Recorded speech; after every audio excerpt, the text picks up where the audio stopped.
umpisahan na ho natin to mga kababayan. Game na po. Umpisahan ho natin mga bossing sa Pangulo. No. Naku ha. Sa poll si dating Pangulong Rodrigo Duterte dito sa mga binitawang salita ng ating Pangulong Bongbong Marcos.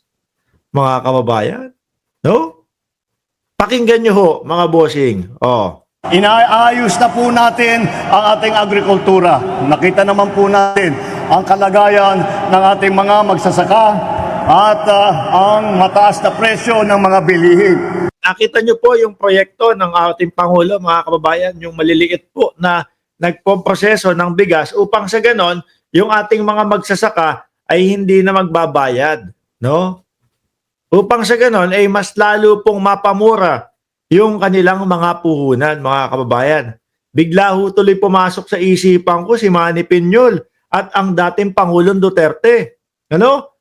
Ipinagmamalaki ho nila dati na noong panahon ni dating Pangulong Duterte, yun daw po ay ang golden age, mga kababayan, ng agrikultura. Tapos bigla tayong hinihimok na kumain ng bukbok. May golden age bang ganon, mga kababayan? Di po ba? Ilang hugas na yung pinapakita ni Manny Piñol na bigas. Ilang hugas na. Maka-4 na hugas na yata. May bukbok pa din.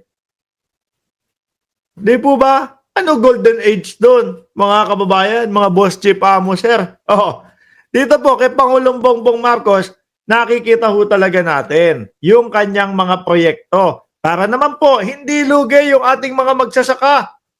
Oh, para unti-unting ma-achieve yung 20 pesos na bigas. O sige, etong mga kiskisan, kung paano mga pagpoproseso ng mga bigas na yan, sagot na ng pamahalaan yan. Kesa ho bumayad at dumagdag sa kanilang puhunan, babawas na po. Diba? Kaya lang po, yung mga kampon Duterte, mga kababayan, unang-una na po, si Inday Sara Duterte hindi mapakali. Di ba? Hindi mapakali, mga kababayan. Banat na ho ng banat agad. Oh.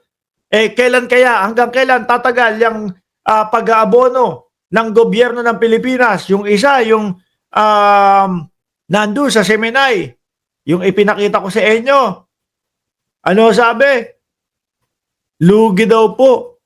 Lugi ang gobyerno ng Pilipinas kasi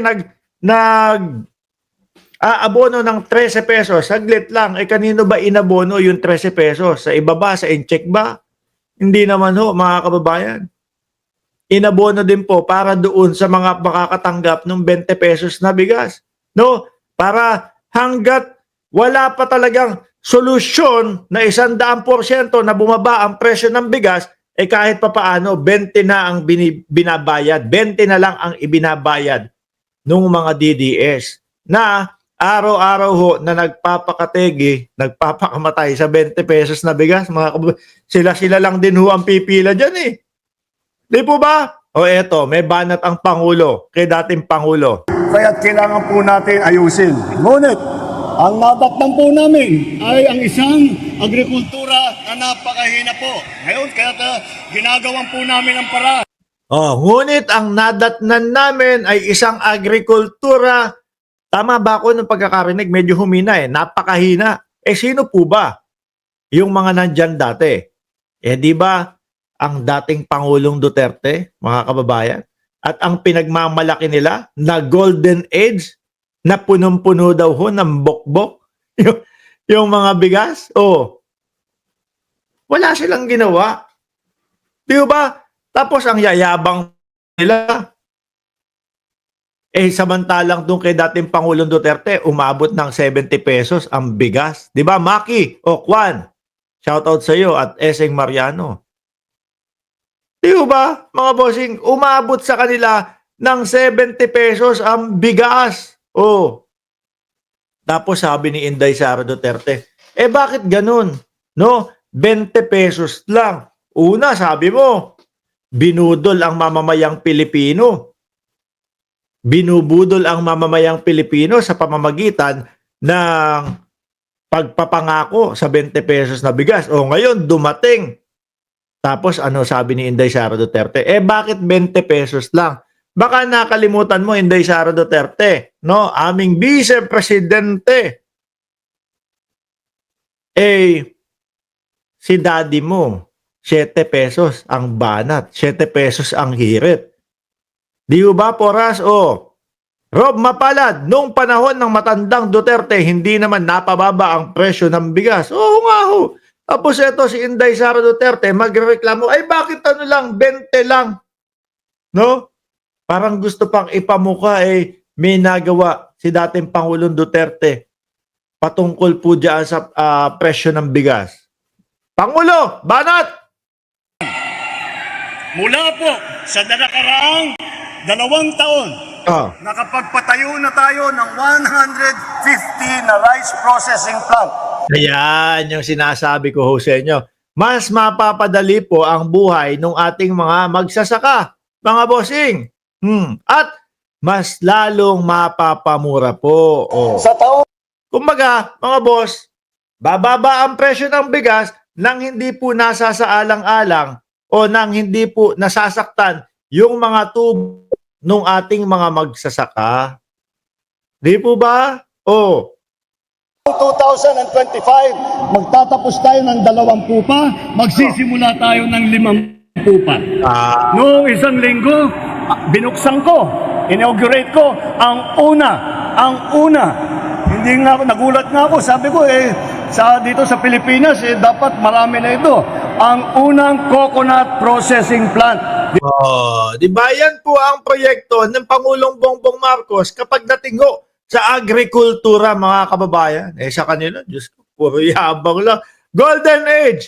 Ayan, kain kayong bukbok. Ganito po ang pagkain ng bukbok. Ganito po ang paghugas ng bukbok. Tapos ano yung kapartner? Galunggong na may kasama daw formalin. May kasamang formalin. Pwede ba kumain nun? Galunggong may kasamang formalin. Yung pinakita doon kay Piñolo. Dito sa Pilipinas. Pero sabi naman ni Piñol, wala daw formalin yun. O wala daw kung ano man yun nakalagay na chemical doon sa galunggong na yun. Pero, kakain ka pa din ng bukbok. Diyos ko po Lord, ang yayabang.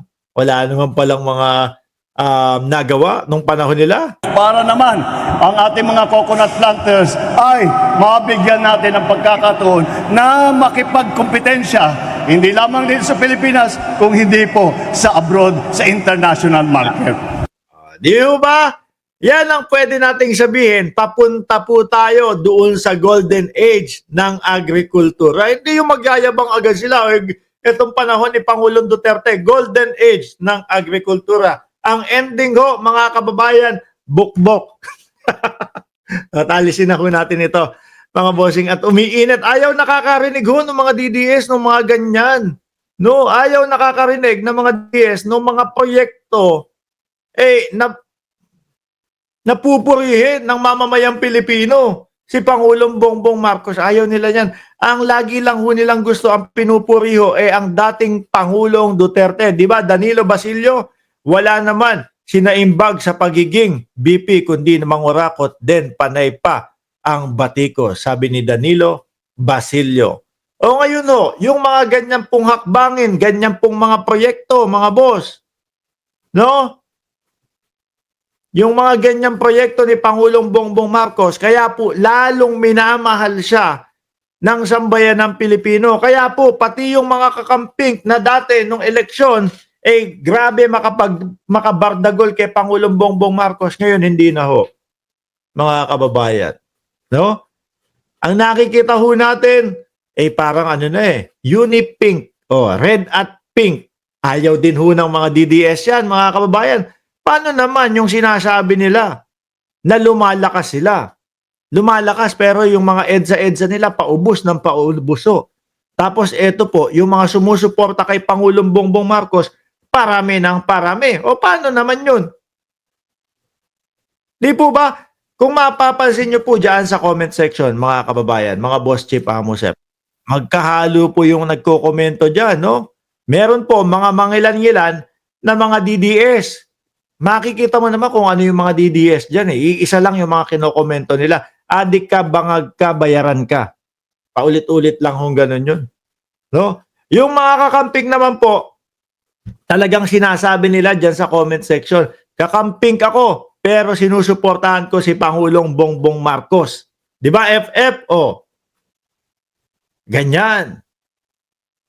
Bukal talaga sila, talagang sinasabi at hindi sila nahihiya na sumuporta kay Pangulong Bongbong Marcos dahil nga nakikita nila yung ganda ng pamamalakad sa Pilipinas. So, although hindi lahat gusto nila, pero pag nakakita sila ng support, nakakita sila ng magandang ginagawa ng Pangulo, nakasuporta sila. Eto hong mga DDS, DDS, etong mga to,